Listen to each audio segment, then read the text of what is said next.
Chers amis, bonjour. Vous êtes sur le pitch de l'historien, votre podcast dédié à l'histoire, aux civilisations et aux questions importantes de notre époque. Aujourd'hui, nous allons parler des pagnes.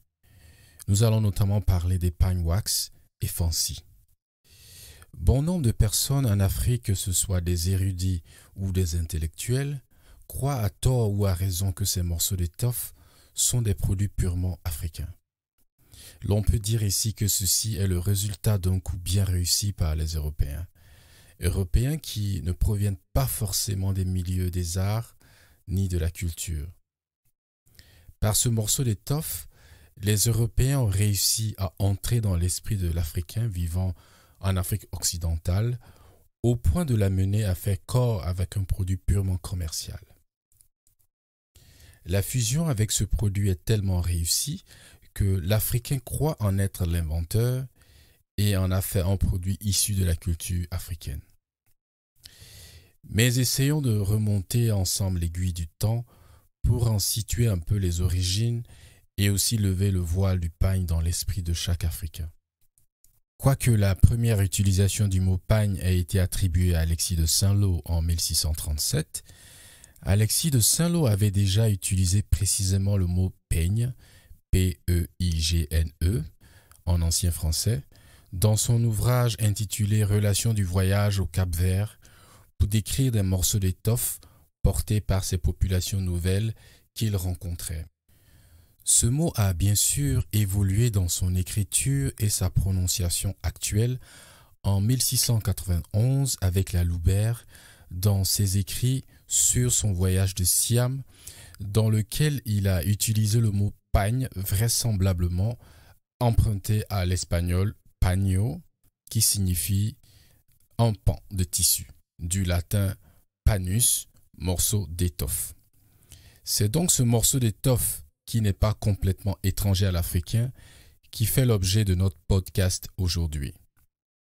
Il faut rappeler que des gravures et peintures murales ont été retrouvées sur des parois rocheuses disséminées dans tout le Sahara occidental et central. Ces gravures et ces peintures représentaient des êtres vêtus. Ces œuvres définies comme de l'art rupestre remontent pour les plus anciennes au 7e ou peut-être au 8e millénaire avant notre ère. L'homme compte parmi les êtres vivants que le milieu de vie et l'environnement naturel contraint à se protéger du climat et des intempéries. Il fait partie des êtres vivants qui éprouvent le besoin physiologique de se voiler le corps. Les paléontologues et anthropologues s'accordent à dire que l'espèce humaine est originaire de l'Afrique. Il est tout à fait objectif que ce besoin physiologique ait été matérialisé et archivé sur ce continent par des gravures. L'origine lointaine du besoin de se couvrir le corps avec des morceaux d'étoffe est donc africaine.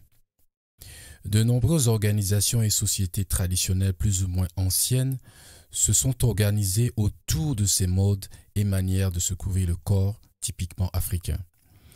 Pour ce faire, ces sociétés africaines se sont mises à cultiver le coton.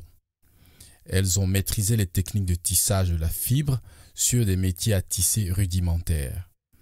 De ces métiers, elles ont fabriqué des bandes de cotonnade très solides à l'aide desquelles elles confectionnaient et continuent de nos jours de confectionner leurs vêtements. L'homme, l'être humain, étant le même sur tous les continents de la Terre, a pour caractère particulier le désir de paraître, d'éblouir, de taper dans l'œil et de montrer sa beauté. Ces faits ont conduit des sociétés traditionnelles à toujours rechercher l'étoffe ou la parure la plus belle possible. Entre-temps, il y a eu les contacts coloniaux et le boom économique de l'or blanc qui était à cette époque le coton. Ce boom économique a modifié les modes de fonctionnement des sociétés traditionnelles qui continuaient de confectionner ces étoffes. Cela a donné naissance à une nouvelle forme d'organisation culturelle plutôt liée à la ville. Ce sont de nouvelles organisations culturelles qui cherchent à transposer les codes traditionnels dans les modes de vie des villes urbaines. Ces nouveaux liens surprennent par l'engouement extraordinaire des populations urbaines autour d'un élément fédérateur. Il s'agit du pagne et ses principales représentations, le wax et le fancy.